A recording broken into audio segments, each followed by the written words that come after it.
It's Song Talk Radio. Welcome to Song Talk Radio, the show with songwriters talking to other songwriters about the craft of songwriting.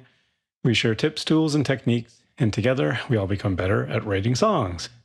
Dialing in from our headquarters in Toronto, I'm Neil Modi, and with me, my co-host Phil Emery. How you doing, Phil?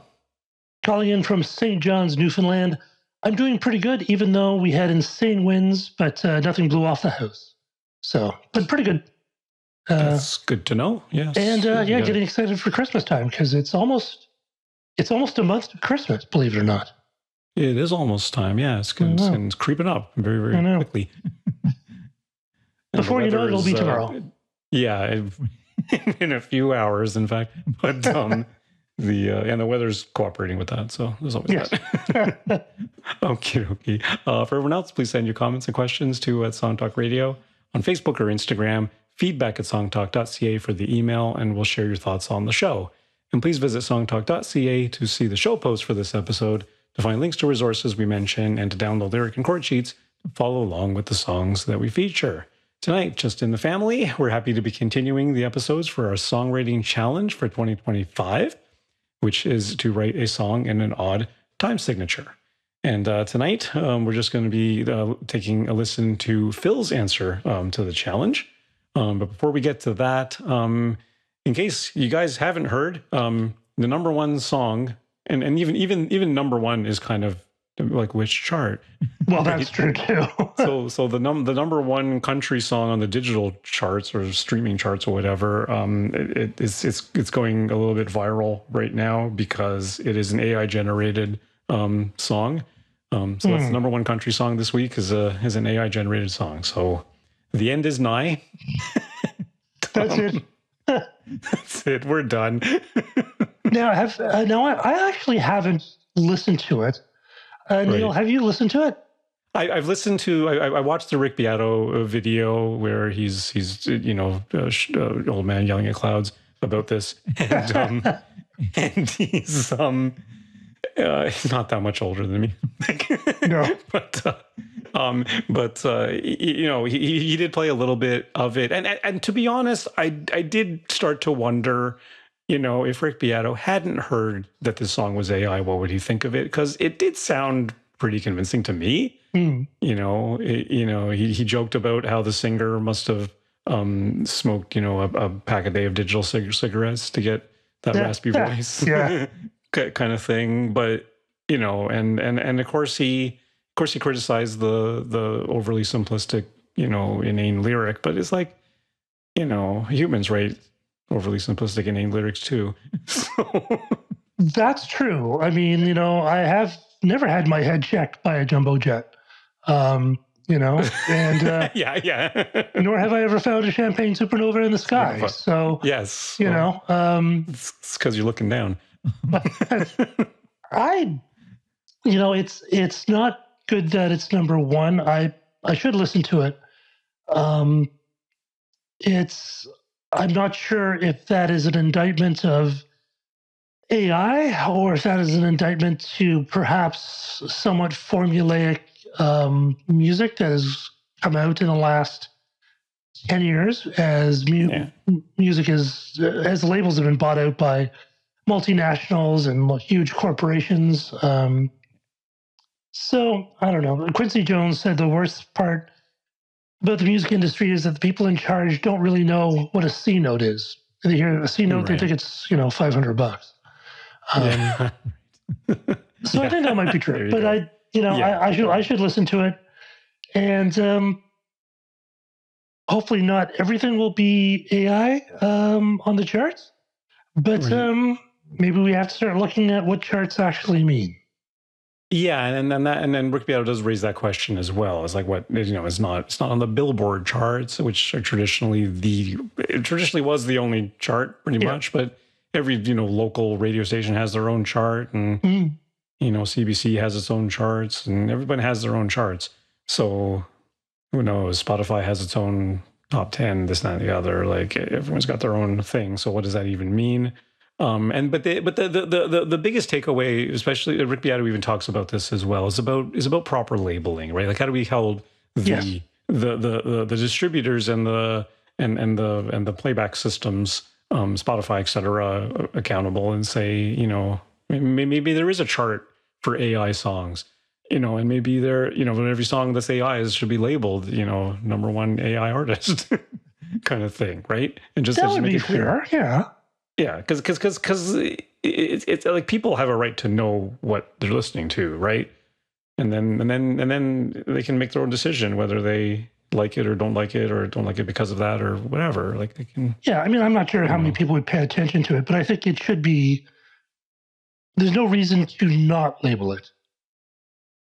You know, there's no harm that can come from labeling it, so it should be labeled. Yeah, fair enough. And maybe it's a question too of the like at the bottom line, this was okay. Sure, it was created by a robot, but the prompt was not created by a robot. Some person went and did a prompt in some kind of an AI system, Suno or otherwise, and then they would have to distribute it via DistroKid or ZD Baby or whatever, right? You know what I mean? So humans did intervene in this. So I think it's incumbent upon the quote unquote creators, if you want to call them that, creators, that when they upload this stuff, they should be disclosing that it's AI. When you upload a video to YouTube now, it does ask you, is there any altered content in this video, right? And what YouTube does with that, I don't know, because everything I upload to YouTube obviously is not altered. But yeah, so yeah, but I think hopefully as things evolve and progress, there will be more sort of transparency about these sorts of things. Because I do begin to, because it's hard now to divorce yourself from hearing the song and not knowing whether it's an AI song or not.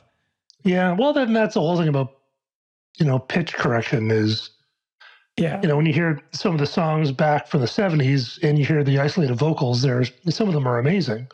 However, they were also able to, you know, perform 6 nights a week for 3 years before they got into the studio as a touring musician. And you can't really do that anymore. So, you know, I don't know. However, I think it would be really cool if radio stations would publish their playlists from way back when. I would love to, because I always listen to the music. I always listen to the radio as a kid, and like he was on all the time. And I'd love to sort of hear those songs again, but I can't really remember what they are. And I think it'd be a great way of getting labels' old catalog moving as well. So it's something I think they should do. That's an interesting idea. I'm sure you should let them know that. Like the old CFTR. We used to listen to CFTR because it was cooler than Chum at the time. And then you know, Chum FM, and then, you know, CFNY. They had really interesting playlists back then because they did a lot of local stuff. Do we know for sure that they've got that data saved somewhere, or was it just? I think it was all handwritten. Most of those things were handwritten. So they'd have to have boxes of these things somewhere. And they probably aren't kept. So, you know, maybe there is somewhere, but they're not digitized. Or have they ever been digitized? Like probably not. No. To do that. No, but I don't know. I would just love to hear some of that old stuff, because sometimes I'll think about a song. Oh, what was that song? And there's just one time I was going, it started off with this, and it had these little bits to it, and I couldn't remember what it was, but I always loved it. And then we were doing a show, and I realized it was Band on the Run, you know, by Paul McCartney. But, you know, as a kid, I just remembered that really cool sort of keyboard. So, So, it's a nice way of getting the old catalog moving, I think. But and of course, you can easily go onto Spotify right now and or Apple Music or whatever and search, like, give me a 70s radio playlist, and it'll give you something. Yeah. How genuine it is, I don't know. I have done it, and there was a lot of songs that I didn't recognize. So yeah. I mean, we on a kind of a side note, like we recently recovered our old my old DVD collection.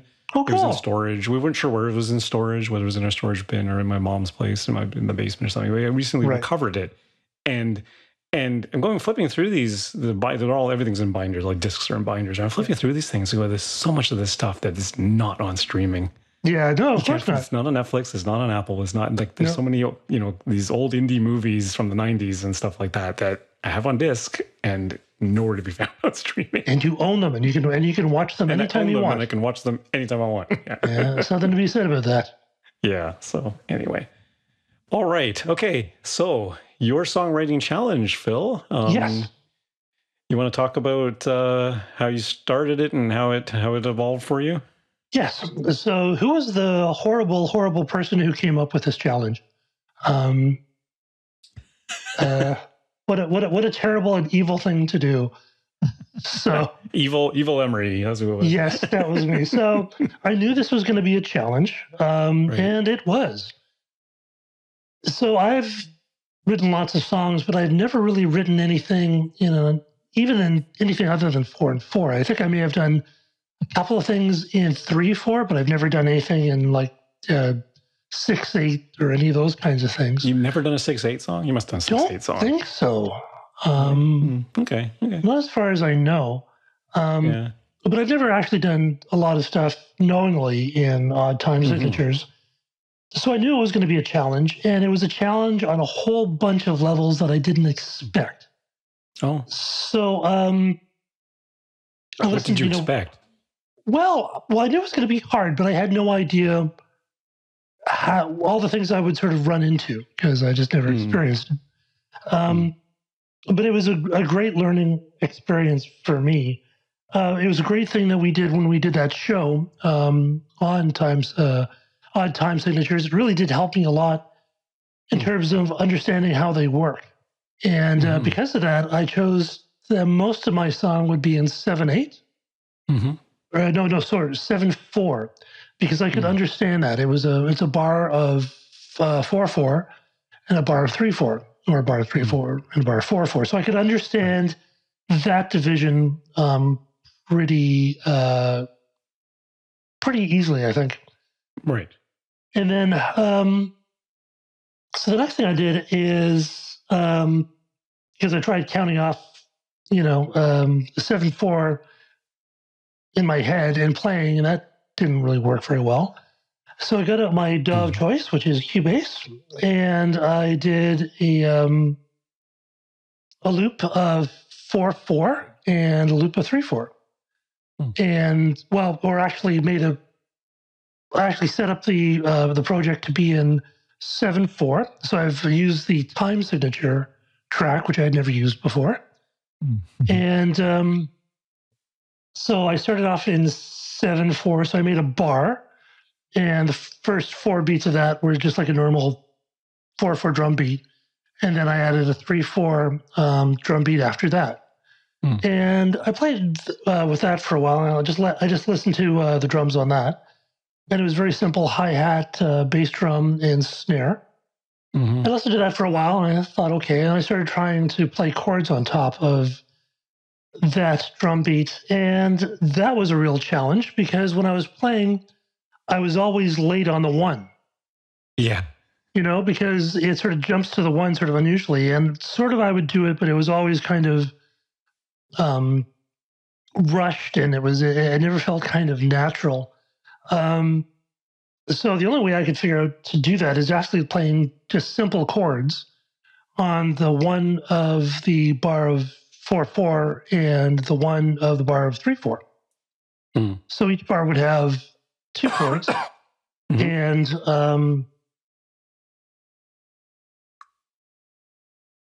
basically both hitting on the 1 of the sort of my division of 7/4. And that worked pretty well. And I listened to that for a while. And then it started to sound actually quite natural. And I'm just going, hold it, have I done something wrong? Have I sort of slipped back into 4/4? But I was playing with them, and I got the chords, and I kind of liked it. And they're sort of kind of extended chords. It's one of those things I sit at the piano and just kind of hit notes and, figure out what it is afterwards. So I had these chords, and I didn't love them. The way I write music is I come up with a riff or, chord changes, and that will spark a melody in me, and then the song will grow from that. that's why I've not had a lot of great success going from lyrics first, because lyrics tend to not sort of ignite anything. So as I had this a bunch of bars of 7/4 and with the chords, and it sounded good, but it kind of didn't really do much for me. But I knew sort of the structure, that I was going to have a hook, so I came up with a hook. But then my next challenge was I couldn't play the hook in 7/4 time. So I had to make the hook in 4/4 time. So my hook is in 4/4 time, and my verse is in 7/4 time. So what do you mean by hook? Which part of the song is the hook? Well, so I like sort of doing a little kind of riff or a musical sort of motif at the beginning and at the end, and sort of or in the middle of the section, to sort of separate things. Right. And I think it's what starts off the song when you hear it. Okay. So that was a challenge, because then I had to sort of figure out a way of getting into adding a time signature event of 4/4 before my project started. And then I realized, if you are going to do something like this in your DAW, you want to start on bar 8.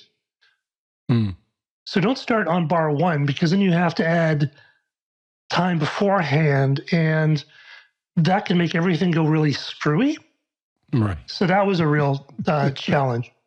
So I had my hook in 4/4, my verse in 7/4, which was just chords, and I'm just kind of going, oh, okay. And then I was thinking of what to do for the chorus, and I thought, well, I'll do 7/8, because it seems kind of related. And I thought, well, maybe it'll sound more energetic. So I did some research onto YouTube, and sort of I always try to listen to see what other people do with those kinds of things, and I couldn't find any songs in 7/8. Really? Now there's bits of riffs from Led Zeppelin in 7/8, but no one actually wrote a song in 7/8. That was a bit of a challenge. I did find one trumpet player, and we'll add that on YouTube, and we'll add that link onto the show notes. Cool. And he was playing actually to 7/8, and it was actually kind of like a Turkish kind of East Asian kind of groove to it. Which I sort of thought, oh, that's kind of cool. But I did what basically someone said, well, this was a drum beat in 7/8, and it actually sounded like half time to the 7/4, which was kind of weird. And okay. So I kind of played some chords that on there, and again, having trouble with the timing. So I was just doing one chord per bar on that. And I tried a bunch of different chords, and sort of nothing really caught. And this was, like this week, like Monday, it was still sort of this kind of thing, and it just nothing was kind of coming together. Oh, wow. And I didn't there's no melody in my head, and I wasn't sort of excited. So I did some more snooping on the internet and looking for drum loops in 7/8. And I just, found a bunch, and I dragged one into my project, and it was very different from my drum beat. It was almost kind of like a double or a quadruple time for some reason. And it almost sounds kind of like a drum and bass kind of approach to rhythms. If you know about electronica drum and bass, it's very often at 160 or 180, and you'll have long notes, you'll have doom, and on top of that you'll have super fast drum breaks, like and I've always quite liked that. I always thought that was kind of cool. And suddenly the song caught fire for me. I came up with a melody for the chorus, and that gave me a melody for the verse. And suddenly this thing actually finally caught fire. And the only thing I changed was that drum loop in the chorus. Wow. Yeah, so it's really weird. So the song starts in 4/4, goes into 7/4, and then the chorus is in 7/8. Then the hook goes back into 4/4, and then it repeats. It's really just 2 verses and 2 choruses at this point. Okay. But it was so interesting for me that this thing that was just refusing to kind of catch fire. And I had been working on this actually for quite a while. I mean, it's not something I just left until the last week. I've basically started once we started about it because I knew this was going to be a big challenge for me. I had to learn a whole bunch of new aspects of my DAW, which is a good thing. I found out that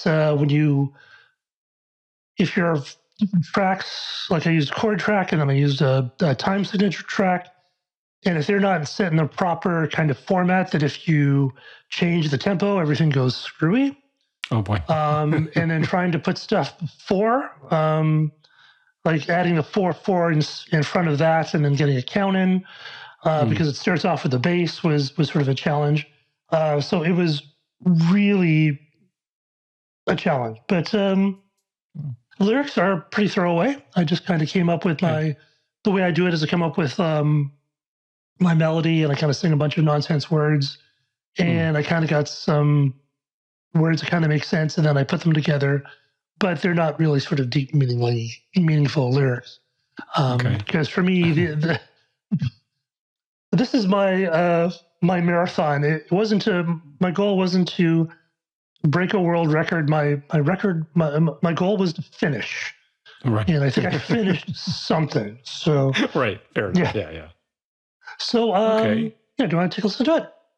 Yeah, let's take a listen to it. I want to take a listen to it, and then I might get you to play it again, and maybe you could count the time over top of it, because with all of the because especially to illustrate the difference between the 7/4 and the 7/8, that's kind of an interesting change in the way that it works. Yes. Now the 7/4 should be pretty easy because it'll sound like a 4/4, but then there's two hand claps on 2 and 3, which I realized I actually stole from Dave Brubeck, but he actually said it was okay. So I'm sure he's fine with it. I don't think you can copyright a hand clap. Yeah.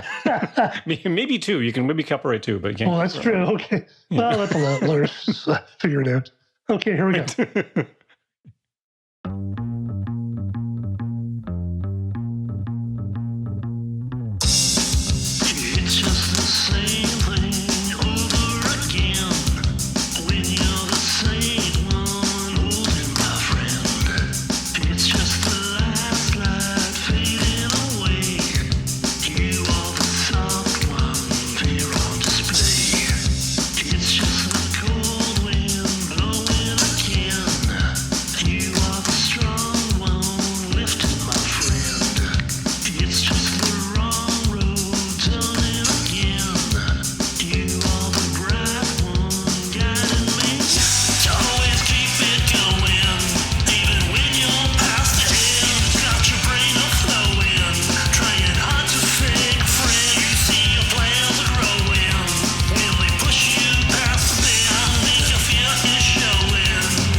Wow.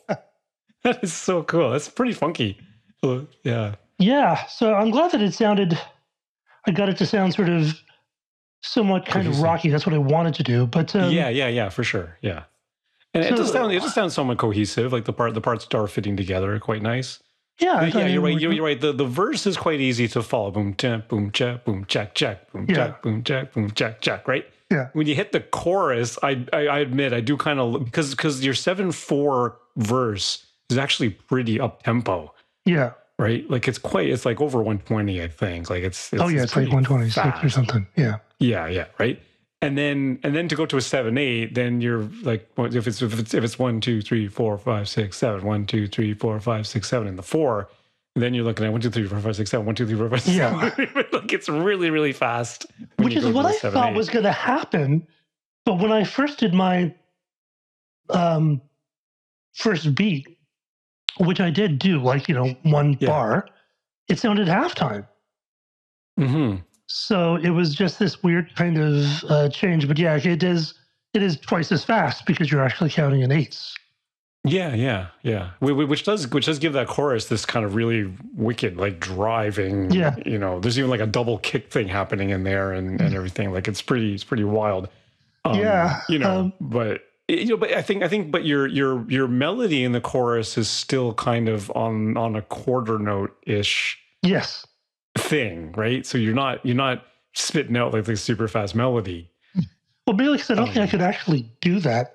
That would be hard at that tempo. That would be like blazing. That would be pretty tough. You'd be rapping at that point. Well, yeah, and I figured out that my vocal style is very kind of Brian Ferry-ish. I'm very sort of behind the beat, and I am trying to work on that actually. Okay. But it does make things like never quite as fast as I want it to be. Because I'm always just kind of a bit loungy. But I realized this, but I was so focused on just trying to get this thing to work. When I write stuff and I sing in my head, it's often 1 or 2 tones too low. Oh, okay. So if I'm thinking I might sort of do this again and then raise it up 2 tones because it is just a little bit low for me. Just to try to get that, Yeah. It's a little low, but yeah. But like these are scratch vocals. I basically threw those down this afternoon. Okay. Yeah, because it was, but again, this really just kind of caught fire for me.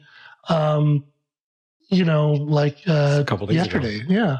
Yeah. So, and it was just, the chorus change, the drums change. Right. Yeah. Yeah, and then that's an interesting approach because like you say, like if you had to glue together, it sounded like for your verse you glued together a 3/4 loop, like a 4/4 loop and then a 3/4 loop. Yeah. Right. And then when you try that for a 7/8 thing, it's going to be I imagine that would be fairly tricky to find a loop that would actually fit. But you also do have to find a loop that's actually 7/8, not a 4/4 and a 3/4 glued together, but or like a 4/8 and a 3/8. 4/8 is kind of weird, but 4/8 and a 3/8 glued together, it wouldn't work. Yeah, no, it wouldn't work. You have to find something, and the beat you found, like your chorus beat, is kind of like it's a little more erratic. It's a little more, but it does sort of talk in the 7 as a whole. Yeah, as opposed to the verse beat. The verse beat is very much 1, 2, 3, 4, 1, 2, 3. It's clear. Yeah, right? But your 7/8 beat does sound like a 7/8 beat. Yeah, and it's kind of nice actually because I think it does help with contrast, and we always talk about the importance of having the sections of your songs being clearly delineated. And I think the 7/8, because it is so frantic, versus the very straightforward 4/4 with the 3/4 at the end, it does kind of help separate them that much more, even though it's just chords changing on the one of each bar. So it's not like I was trying to do riffs on top of that as well. I'm sure some people could do it, but it was just I don't have that skill to be able to play. And as a starting point, I think that's fine, right? Like you can do it on the beat. I was working on a song earlier this week as well, and I found that everything was it was a 4/4 song, but it's just like just on the ones, and it just seemed to fit. I don't know. Yeah, it just wasn't there wasn't a lot of room for syncopation in this thing anyway. So you kind of almost. I'm finding that lately too. Is that whenever I write a song, there's that rhythmic dimension of, am I going to be playing with offbeats and 16th notes and things like that, or am I going to keep everything kind of on the quarters and on the whole notes?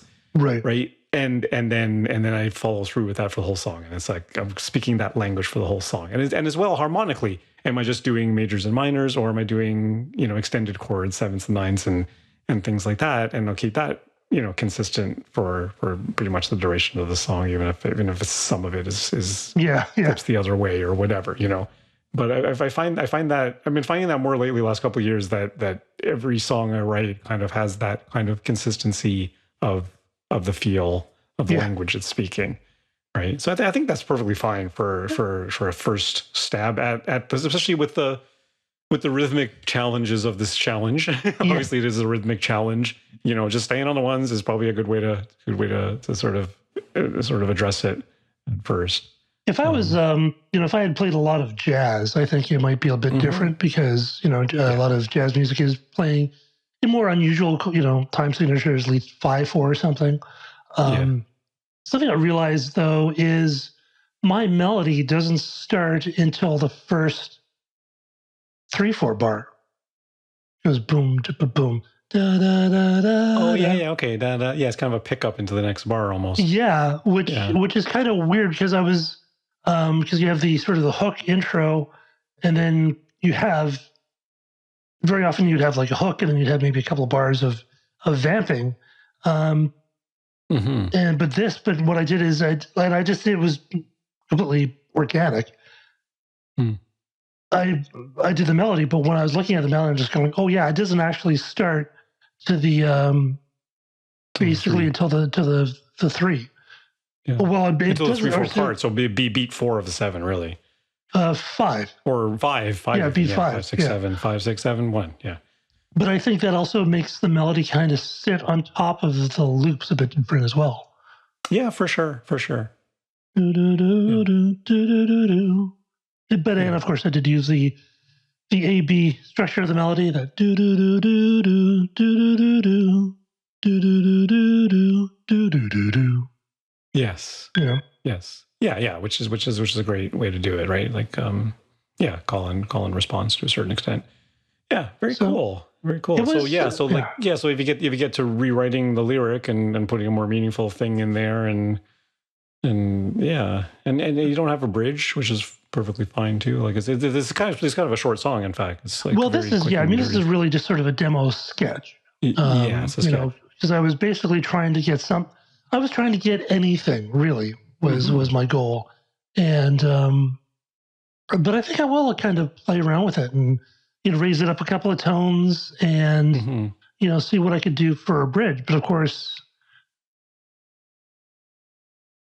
I don't think I'd put in yet another time signature. I'd probably stick to 7/4, just to kind of keep it normal. But, but you could even for a bridge, you could do like sort of a halftime thing, like really draw out half notes and quarter notes kind of thing, like make the melody really legato and kind of something like that. Yeah, so there's lots of stuff I could do. It was a great challenge. I mean, it was a tough one, and I think I struggled more with this challenge than any of the others. Just because it was really so far out of my comfort zone. Right. So it was good. Yeah, it's a good one. I'm glad you managed to pull something off. And this whole idea you're talking about it sort of lit the fire for you, right? Like that is that literally like setting the bar at a certain height and going, it has to satisfy me in a certain way before I consider it. Even if it is just a sketch, like you're just trying to throw anything down, but even the anything has to be of a certain standard, right? Yeah, I guess, it's, I could have put anything down, I suppose, but I just, because in my professional life, I have to generate, campaigns and ideas. And let's be honest with you, there's times when there's nothing there. Yeah. My brain is empty and I just got nothing, and I still got to generate.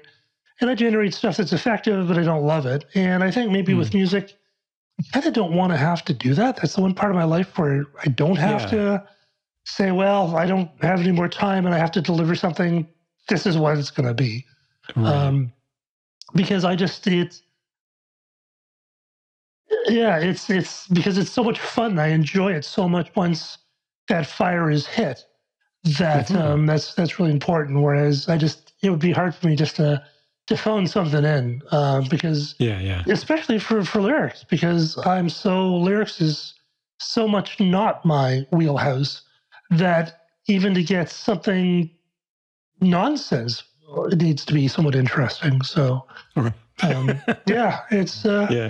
that's good. I mean, it's an interesting. Well, and also that's just the way I work, because I work from music first, and I think you can't. Yeah. I think with lyrics first, you can sort of, there's a different process. And I think you can kind of find that fire in sort of almost a scholarly kind of way, as opposed to, whereas this is just sort of like, hey, it jams and it happens and it's fun, or it doesn't, Yeah. It's it's an interesting idea too. But I suppose everyone's kind of the same. Like you want something to really hook you in. Yeah. Right? And then that in turn hopefully hooks the listener in, right? Because if it hooks you, then it's gonna hook somebody else. Right. And you gotta have that sort of thing that really draws you.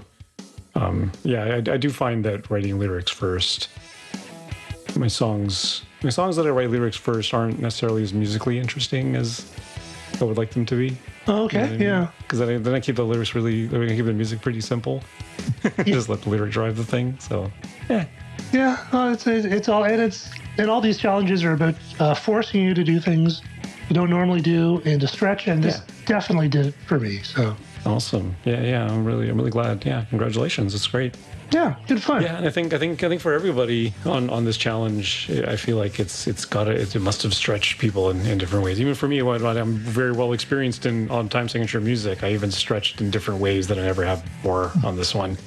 You were going crazy with the time signatures, time signatures on time signatures on time signatures. Yeah. I was going nuts, but I was trying to let go of structure a little bit.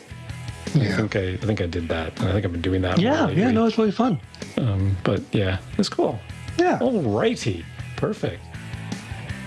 All right. I am here in the band.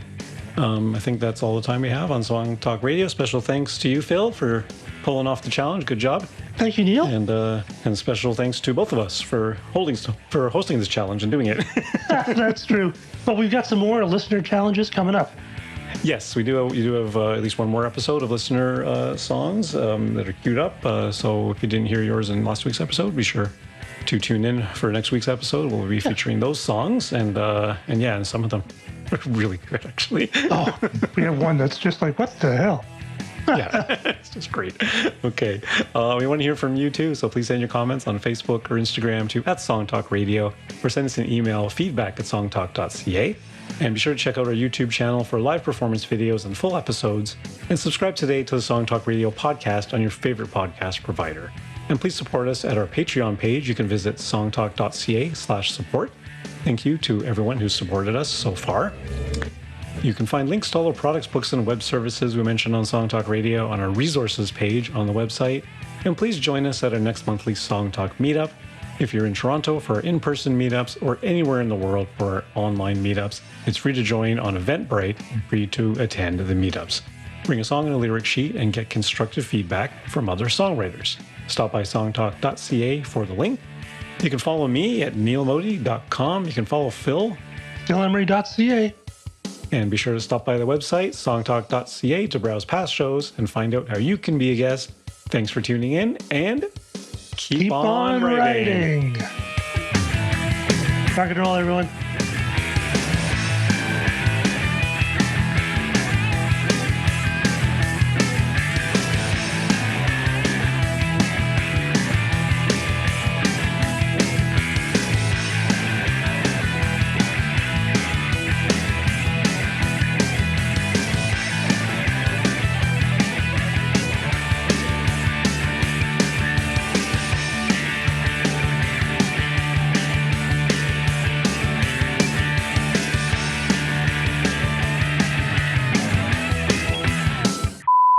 Yeah, cool.